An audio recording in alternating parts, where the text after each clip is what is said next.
Hello friends, कैसे हैं आप। मेरे चैनल में आपका फिर एक बार स्वागत है। कोरोना वायरस पैंडेमिक, इसके चलते हम सभी क्वारंटाइन हैं और मोस्ट ऑफ सिटीज़ में आज भी लॉकडाउन की स्थिति बनी हुई है। तो देखिए, हम इससे लड़ रहे हैं और बिल्कुल हम जीतेंगे। बट यदि मैं एज ए प्रैक्टिकल बात करूं तो इस पैंडेमिक का एक फाइनेंशियल जो स्ट्रक्चर है उस पर बहुत बड़ा इम्पैक्ट पड़ा है। यदि मैं इंडिविजुअल बात करूं, एज ए एम्प्लॉय, नौकरी पेशा इंसान की बात करूं तो बहुत से लोगों की नौकरी चली गई है और बहुत से लोग ऐसे हैं जिनकी कुछ महीनों से सैलरी नहीं आ रही है। तो देखिए, जहां पर यदि नौकरी पेशा एम्प्लॉयज़ की मैं बात करूं तो ईपीएफ, एम्प्लॉय प्रोविडेंट फंड का बहुत बड़ा अहम रोल है, जो कि एक भविष्य निधि के रूप में काम करता है।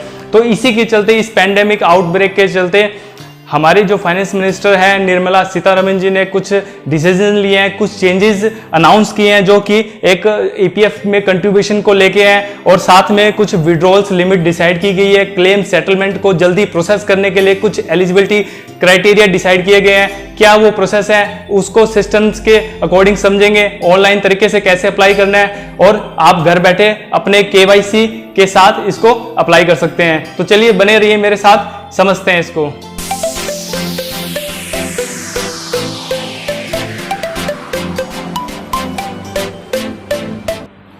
तो देखिए, यहाँ पर जो कंट्रीब्यूशन है, मतलब ईपीएफ का जो कंट्रीब्यूशन हमारी सैलरी में से रहता है वो घटाकर 12% से 10% कर दिया गया है फॉर नेक्स्ट 3 मंथ के लिए। सीधी भाषा में बात करें तो आपके पास कैश इन हैंड सैलरी ज़्यादा आने वाली है। जो कंट्रीब्यूशन आपका बेसिक पे 12% डिडक्शन होता था, 12% कंट्रीब्यूशन एम्प्लॉय करता था, 12% एम्प्लॉयर करता था, तो वो आपका डायरेक्ट जो ईपीएफ डिपार्टमेंट में जाता था।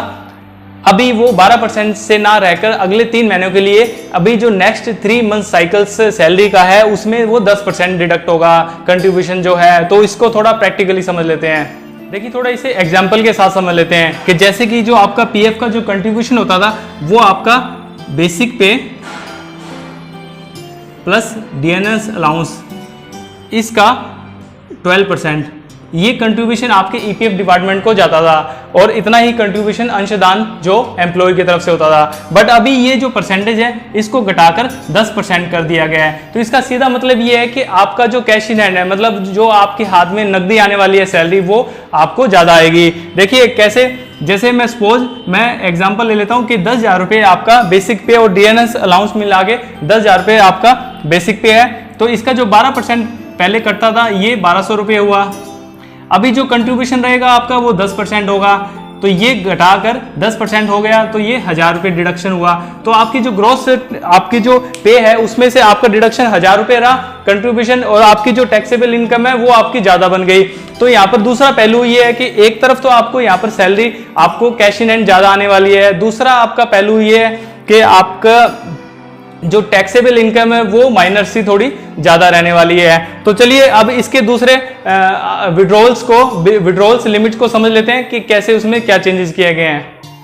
देखिए, नॉर्मली जो पीएफ विड्रॉल्स का जो पर्पस रहता है वो जॉब लॉस हो सकता है, मैरिज पर्पस रहता है, कंस्ट्रक्शन और न्यू परचेज ऑफ हाउस हो सकता है, या फिर मेडिकल इमरजेंसी हो सकती है। बट अभी इसी आउटब्रेक के चलते यहाँ पर जो विड्रॉल्स में जो चेंजेस किए गए हैं उसको समझ लेते हैं। यहाँ पर जो 75% ऑफ पीएफ स्टैंडिंग बैलेंस है आपका, जो एम्प्लॉय और एम्प्लॉयर को मिला के आपका जो वहां पर पीएफ का जो बैलेंस दिखा रहा है उसका 75%, और जो 3 मंथ की आपकी यदि मैं मल्टीप्लाई करूंगा बेसिक पे और डीएनएस अलाउंस को, विच एवर इज लिस्ट या लोअर, मतलब यदि आपका 75% यदि आपका पीएफ का जो बैलेंस है और आपकी 3 मंथ की जो सैलरी है उसको मिला के जो कम होगा वो आपको मिल जाएगा। तो चलिए इसको भी एक थोड़ा सा एग्जाम्पल के साथ समझ लेते हैं।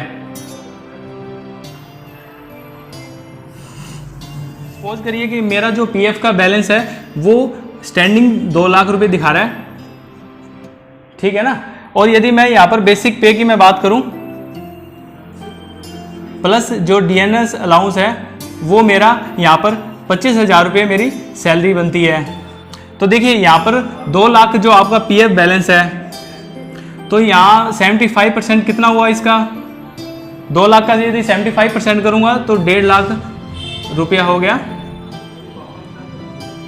और यदि मैं बेसिक पे और डीएनएस अलाउंस की बात करूं तो जैसे कि मैंने बताया कि 3 मंथ का मैंने टोटल लेना है, तो यहाँ पर 25 3 75 75,000 हो जाएगा। तो देखिए 1.5 लाख या 75,000 जो भी कम होगा, मतलब 75,000 रुपये आप यहाँ पर क्लेम कर सकते हैं। तो इस क्लेम को प्रोसेस करने का क्या तरीका है वो इसको समझ लेते हैं। कौन से एलिजिबिलिटी क्राइटेरिया है, कौन से केवाईसी आपको हाथ में रखने हैं, चलिए एक शॉर्ट तरीके से थोड़ा इसको समझ लेते हैं। देखिए आप स्क्रीन पे ध्यान देंगे तो आपको समझ में आ जाएगा कि आपको कैसे प्रोसेस करना है। सबसे पहले आपको विजिट करना है ई सेवा ईपीएफ इंडिया पोर्टल पर और वहां पर आपको लॉगिन करना है आपके यूएएन नंबर से।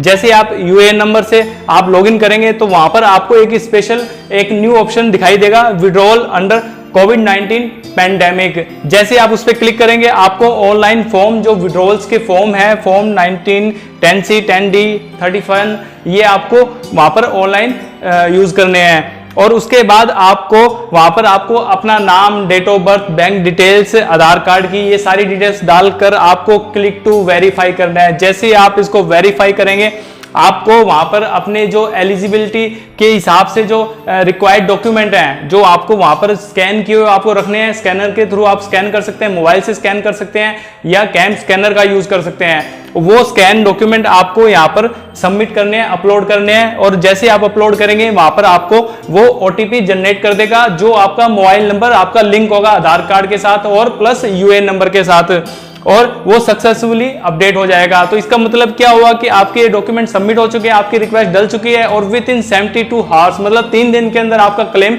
सेटल हो जाएगा, प्रोसेस हो जाएगा।